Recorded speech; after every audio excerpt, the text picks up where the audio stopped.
Welcome back to Roots and Wings podcast, where we talk about all things early childhood, supporting families, building community, and helping children grow strong and soar high.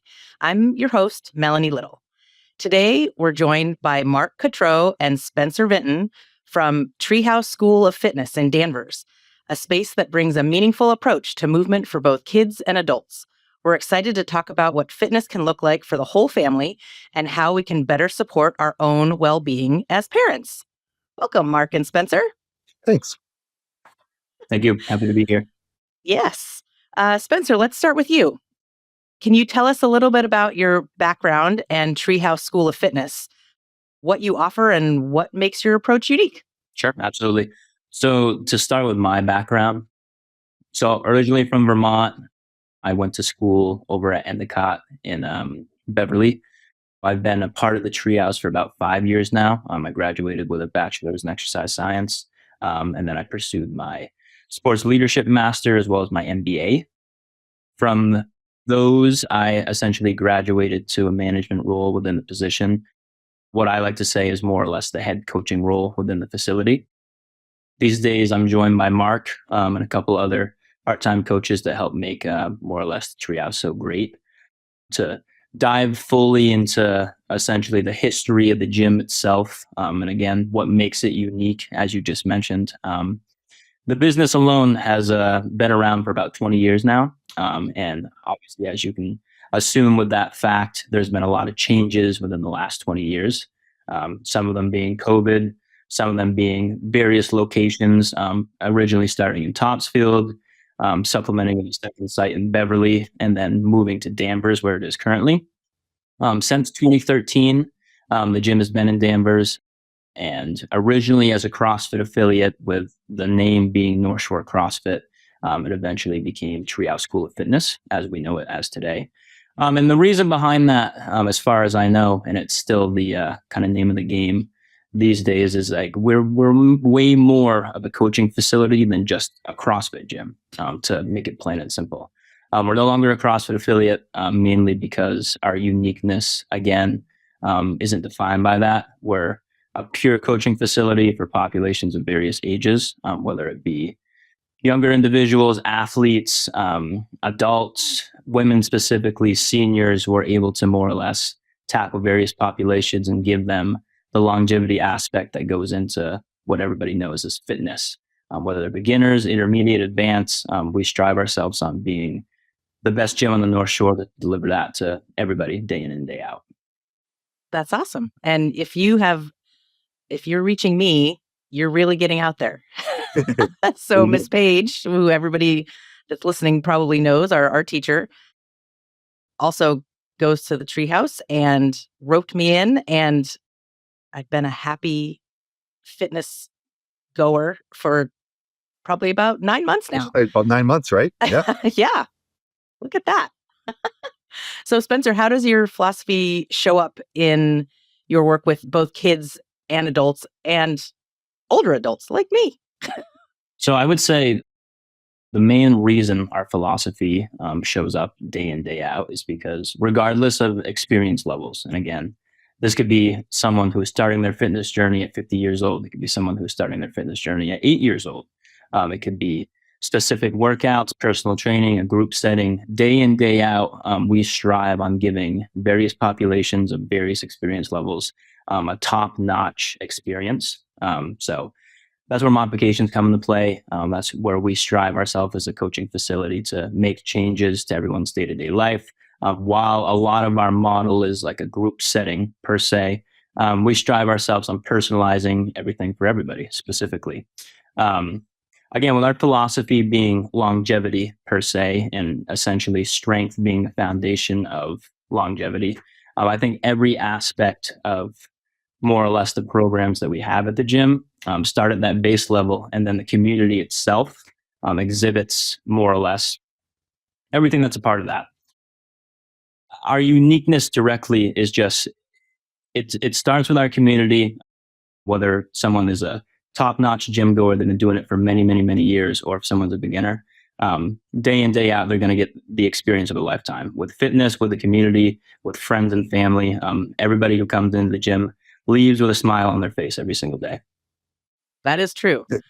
And it's kind of like Cheers when you walk in. Everybody says your name. Yep. Everybody says hi. We all know which is great. So when you think about fitness at Treehouse, what does that really mean beyond just exercise? Sure. Great question. And this is one that I have with conversations with a lot of people, whether it's a group client, a personal client. The best way I kind of break it down is if you look at your Sunday through Sunday routine, more or less, 7 days a week, that's 168 hours.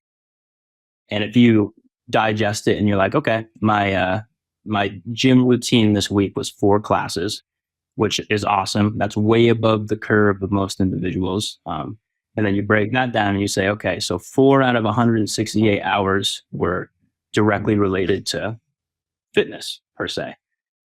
Awesome. It's great. Again, you're above the curve. If we break that down even more, what fitness is those 4 hours in the gym, those 4 hours out of the week combined with everything you do the rest of the hours of the week. So your sleep, your stress, your nutrition, that's what fitness is. It's more or less doing everything you need to do and practice to do your hobbies, stay healthy. Because again, the best way I describe it to people as well is you can work extremely hard, 4 hours, you know what I mean, in the gym and be above the curve. But again, if you do all the other stuff at a subpar level, what are you actually going to the gym for? You know, the other stuff really is what makes fitness fitness. That's what makes longevity longevity. So the best way to go about it is to break it up in those 4 pillars: sleep, nutrition, stress management, as well as what your actual stimulus is. I love that. That's great. Yes. And that really comes through when you go there. Sure, absolutely. I haven't heard it broken down like that. That's great. So Mark, Yes. first, tell us a little bit about your background and how you came to Treehouse. Sure. Well, windy road. So bachelor's, went to St. Michael's College in Vermont, biology and psychology. Psychology was kind of a second choice, but I ended up in mental health. So I did a lot of social work, counseling, a lot of adults. So really unique experience, fresh out of school, 21, giving adults life advice was something a little bit different. So I did that for 6 or 7 years and decided it was time to go back to school. And I went and got my nursing degree. So I went nursing and been traveling around, and I worked as a nurse out in Pittsfield in Miami. And yeah, great experiences. And I think that really kind of developed so I was always, 100%, go all the way out and then get hurt and be out.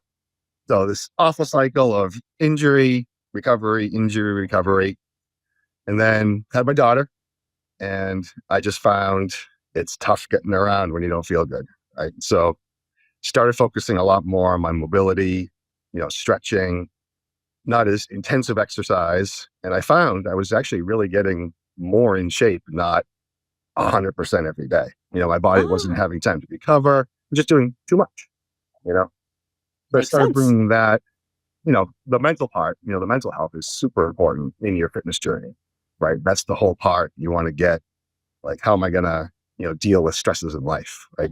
So you go through and you exercise, and that kind of, to have the motivation to exercise, to get out, work out, that alone takes a lot of energy, right? You have to commit to doing something. So it's just kind of like that mental resiliency that you create by working out. Right? You're facing these kind of challenges, and even if it's a minute one day or 60 minutes another day, you went there and you kind of challenged yourself. So that gives you that mental kind of resiliency to continue on. Okay. And I like how that ties to what Spencer said, because when I come in, I know you're going to be there, and I know all the other people are going to be there for that little minute when I go, oh, I really could just go sit on the couch. I go, oh, but they're gonna know they're gonna know I'm not there. But then you're in the gym for 5 minutes, and it's a whole different. And then it's all good. Yeah, and then it's over. then it's over. Yep. I'll have to say my sizer might be seizing up right as we're talking and doing this interview from earlier, but that's okay. I've been at the Treehouse now since 2013. Okay, so it's quite a while. Started as a time. member and just fell in love with it. I mean, I really loved like the social aspect of it, the group training, and it was home. It was a great place to spend. I spent a lot of time there, right? You start meeting your friends, and spend more and more time, and next thing you know, you're a coach. There you go. Yeah. So yeah, Well, it was a great segue from nursing to training, and I think it kind of follows around helping people and just trying to guide people along. yep. And oftentimes we'll say, this is this and this is this, and exactly, Bring the skeleton like, down. medically. Yes, bring the skeleton down. Exactly. So let's focus on parents for a moment. Why do so many parents, like you're a parent, why do so many parents feel like exercise becomes impossible once they have young children? I know I did. So before you had children, you had all the time in the world, right? Nothing emergencies pop up, but you knew your job, you knew your commute, you know when you had to make dinner, you knew all your extra activities. So you had a whole different lifestyle, right? Your life was different before kids. So now you have the children. There's no more predictable schedule. There's no quiet gym. You got people on the floor, interruptions, bad sleep, all of the above. So it's really hard to adjust to say, no, I really have this new schedule. And, fitness isn't impossible. It's just my old thinking of fitness is impossible. I can't squeeze my pre-kid lifestyle, take the half-hour trip to the gym, start warming up, work out for an hour, then you got to maybe shower, change. It's a big, big commitment of time sometimes. So we have to rethink when we have children, how do we fit that in, still get exercise, still kind of clear our heads and do that kind of stuff. It sounds like really a mindset shift that parents need to make when it comes to their health. Absolutely. So I think people go from, like myself, all or nothing. If I'm going to work out, I got to work out and I'm committed and this is everything. But we get older, we have more responsibility, we have children, that's not always feasible, right? Maybe we only have 10 minutes, but that 10 minutes could be all you need to start a routine, right? 10 minutes today is 10 minutes tomorrow. Whatever you can fit into to be moving, and your mindset just has to be a little bit is enough, right? And you're going to build on that, and you're going to build on that little bit. And then how does movement actually help with that little bit of movement, help with the stress and energy, especially during the busy years, like the preschool and elementary school? Actually, high school's pretty busy too, until they get their license. No, so picture you're a newer parent, and you're constantly in this kind of fight or flight, reacting to all these situations. Your stress is just crazy high because you don't know what's coming next. So, if you're exercising, you're doing a movement, you're, kind of stressing your body a little bit in that exercise, you're burning off all these hormone muscles, you're actually calming the body down, burning off that wild energy, right? So that's kind of what you're doing. It's resetting your brain, slows everything down. It's just about, like I said before, becoming more resilient mentally. Like if I can say, this is going to be 2 minutes, but I'm going to do 2 minutes, then I go, well, 2 minutes is done. I might as well do 5. Those are the kind of little snowballs that happen. And then, once you start taking care of yourself, you kind of see that, like, oh, there is time for me. And that just builds on self-esteem. And then you see, your kids see you working out and taking care of yourself. That's only going to rub off on them. Right. Very important. And for a parent who feels overwhelmed, like what types of movement are most helpful and realistic for that, maybe for that 10 minutes? If they don't have a big, background going to the gym, working out, sports, things like that, anything can be overwhelming. You show somebody a kettlebell or a medicine ball that we use in the gym, right? You're like, what are we supposed to do with this? So there's just places to start. Maybe you're just doing squats, holding onto a chair in your kitchen while you're waiting for the water to boil, right? Or you have time to go for a walk and you start increasing your pace, or you find some hills to walk up. It doesn't have to be this, it's not this like unattainable movement, right? It's whatever you can do that's perfect for you, right? You're doing something. You're getting, a little bit of movement done, and I always thought make a game out of it. You're playing with your kid on the floor, do some stretching, right? Roll around there with them. Or you got laundry to do, make an extra couple trips up and down the stairs, right? That's a few extra flights of stairs. Just little pieces, and you're going to feel that. If you did an extra few flights of stairs every day for a week, you're going to feel good about doing that. And that's just building it into the day you're already doing. Yeah, your daily routine. You don't even have to go find a gym membership and do the commuting and right. It's just about building that routine. And then as you get comfortable, right, you want to learn some different things. You want to make sure you're moving safely. So that's where the trainers come in, and we want to make sure you're taking care of your body right. You know how to, stretch and do all your mobility stuff so you don't get those tight hips and, cranky shoulders and things like that. So that actually kind of ties into what I was going to ask next, which is obviously work with parents every day, and we hear so often that parents are dealing with aches and pains. Why is that? And what are a few key mobility areas that maybe they could focus on? Sure. So toddler, holding them, one arm kind of off to the side. So your hips are always shifted. You're rotating. You're never in a normal position, right? You're always reaching, twisting, helping kids and that, right? So mobility, like what's important, like being symmetrical, right? You're constantly asymmetrical with your child. Like I said, reaching, grabbing, twisting, one kid over the shoulder, diaper bag, right? Right. What's in that bag anyway? It's tough on your body because you're constantly stressing. Like people find it in their lower back a lot. They have tension through their shoulders. So simple stuff, hip mobility, get on the ground and just, start stretching out those hips, start getting some rotation through that, upper spine. So your shoulders and your back don't get tight, you're not hunched over. Yeah. I mean, those are the big things. I say hips, upper back and shoulders will make all the difference in the world because you're always reaching and carrying and picking things up. So kids get heavy. Yes, they do. And what's your advice for parents who are exhausted or sleep deprived? Should they still try to exercise? Yeah. So we'll say lower the intensity, right? So like I said, people will work out. It's like, wow, why am I so sore? Oh, it's great that I'm so sore. No, it's not great that you're so sore. It's, you're going to feel it. Like there's going to be day, like your legs are sore right now, but I don't think you overdid it. I think you'll recover and tomorrow you'll feel great because you're going to go home. You're going to have your water and you'll eat and you'll get some good sleep and you're doing all the right things.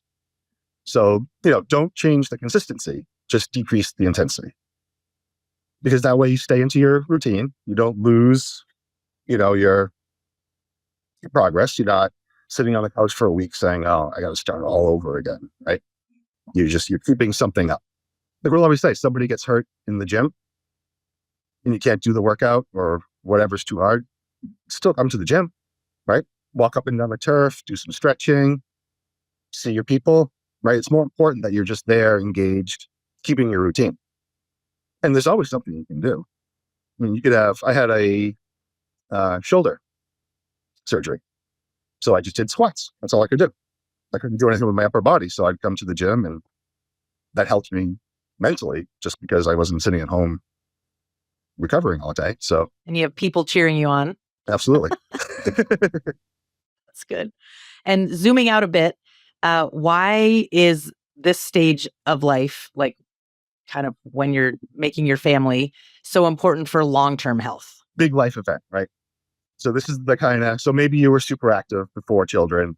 Now you have a child and your life is just so different.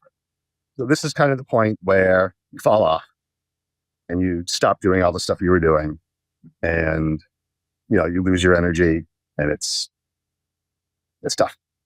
Or you find these strategies to where, okay, I don't have to do the 60 minutes I always used to do. I can do the 10 minutes. I can do this. So you adapt, you find your simple sustainable habits that you can just keep up. Nothing new at this time. You're not trying to reinvent the wheel. You're just trying to stay engaged with your own physical health. I like it. And that seems realistic. Anybody can do 5 minutes a day, right? That's right. Awesome. Well, Spencer, bringing you back to us, you told me that you have some exciting new things that are happening at the Treehouse. What do you have coming up for young children this summer? So summertime's always great within the facility. The doors are open. We're running around outside. We're sweating a lot more, which you will see, Melanie. But some included. excitement. Yeah, some excitement that is more or less in play for this summer is we haven't really had like a core, like elementary, like younger kid program, as I like to put it. We do a ton of middle school athletics. We do a ton of high school athletics, collegiate as well. A lot of kids that just kind of recycle on a year to year basis. But we haven't really spent a lot of time developing, say, the 6, 7 to 10-year-old range. Yeah. And that's an area that I've really been kind of pondering and exploring mentally, more or less putting a lot of thought into, like the best way to do it. Okay. That'll be a program that's more or less coming into play this summer at the gym for that younger population to kind of get the ball rolling. And obviously, that Okay. doesn't mean we're going to have Billy Bob, who just turned 7, back squatting with a barbell. That's not going to be the case. Yeah. It's going to be a very fun, inclusive, more or less transition into the fitness industry. Whether that, and it'll probably be more like the athletic specific, because obviously younger kids are playing sports. They're figuring out what they do like. The parents want to get them into stuff, which is awesome. But a lot of it's just going to be getting them familiar and more or less liking movement per se, creating a really solid base because athletes, as they progress one way or another, are probably going to end up in a weight room. And the best way to get them started early on is to make sure that they're doing stuff correctly from day one. And that's kind of where us as a facility come into play. We want to make sure that happens. We don't want anybody developing and growing with unhealthy habits, to say the least. That again just creates more of an essence to who we are as a coaching facility, to say the least. So, anyways, elementary program will definitely be coming into play. We run 8 to 10 week middle school and high school programs as well. That will 100% be the game plan as the weeks go on here. But yeah, it should be a very fun and productive summer as always. Oh, that sounds Yeah, that'd awesome. be a lot of fun. Yes, you're addressing the future athletes, but would this also, how would you make movement something that feels fun and positive for kids from such an early age when they might just say, "Oh, I just want to play on my iPad. It's summer. I just want to, you know, not do that." Absolutely. What a great question, because that's the reality of the world this Yeah, day, right.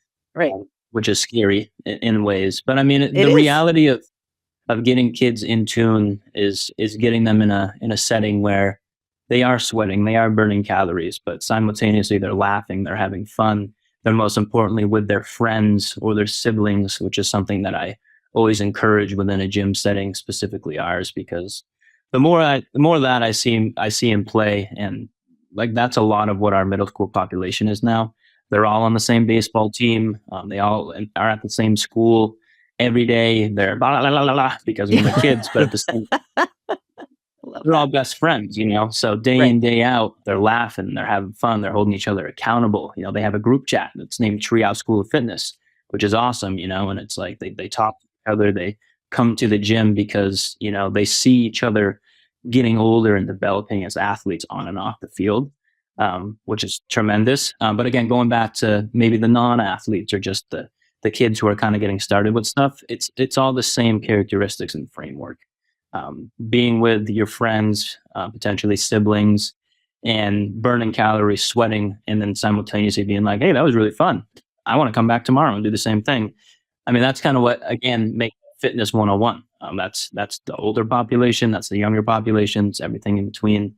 Is day in day out. All of a sudden, an hour flies by, and I think we do a really good job day in day out with all the populations of making that hour not really feel like a real hour, to say the least. And so that's something different, just having, my kids are obviously big now, but was always tough to find something that they both could do at the same time, not to mention in the same place.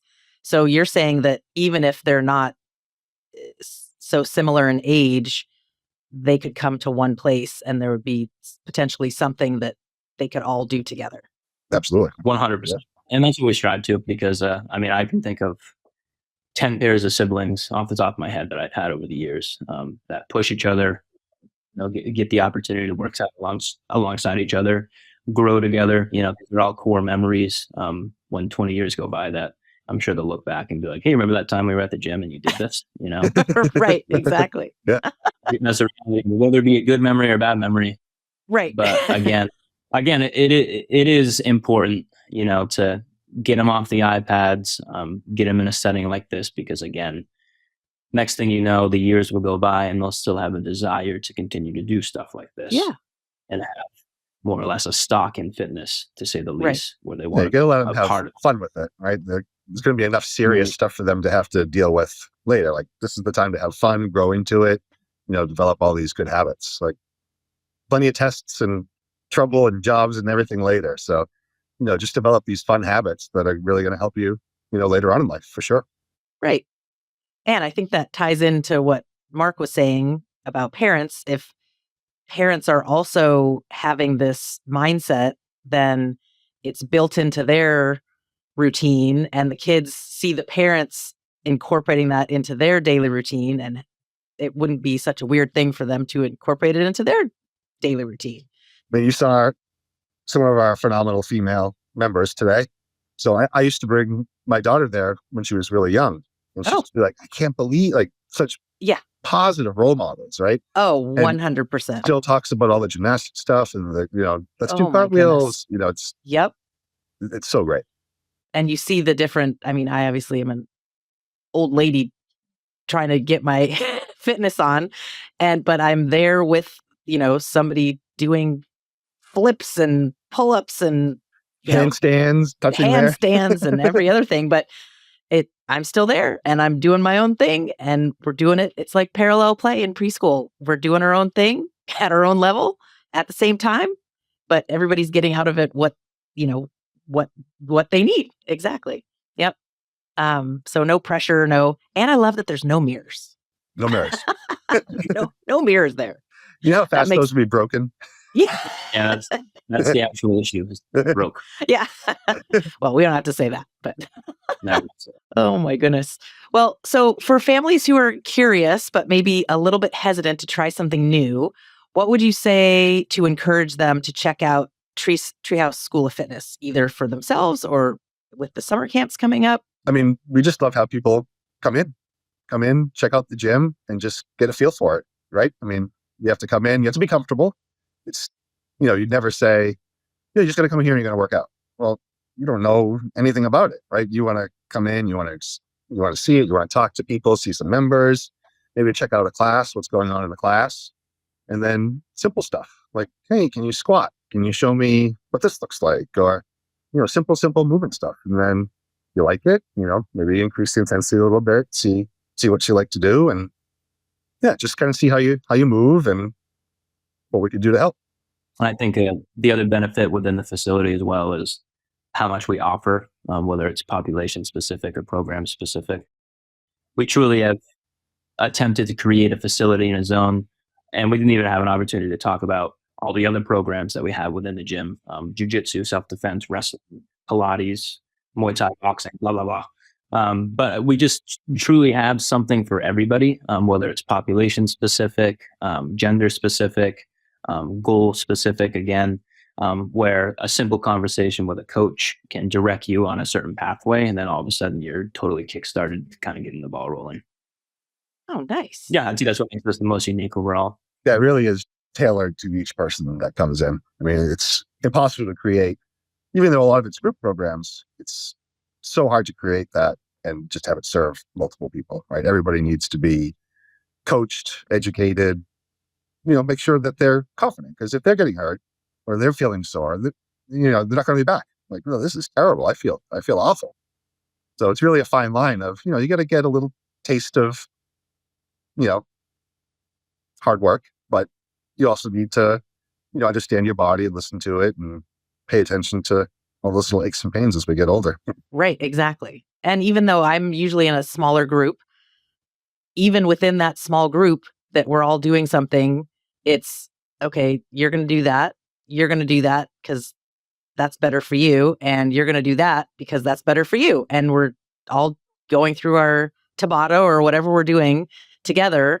But we're all in the same clock, doing the same. I'm doing what is comfortable for me and realistic and challenging for me, and somebody else is still in my class, but doing what they need to do, which is I've never experienced before. So it's great. That's awesome. And even in the bigger classes of 12 people, that's still the same case. Still the same. Everybody gets the same personalized jumped into those manner. and Yep. And then they say, okay, you're going to climb that rope. And I say, oh, I'll be over here. This is my rope. Where's my rope? But it's great. So basically, what I'm hearing is you don't need a perfect routine. You just need one that fits into real life. And when it fits into the chaos, that's what makes it sustainable. That's what works. It's been working for me, that's for sure. Yep. Foolproof plan. Yes, absolutely. Well, Mark and Spencer, thank you so much for being here today. I will put Mark and Spencer's contact information in the show notes. And also, Spencer mentioned all of the different things that they have at Treehouse. We'll also get those loaded up in there. So if anybody wants to reach out, they will know how to contact you and get more information.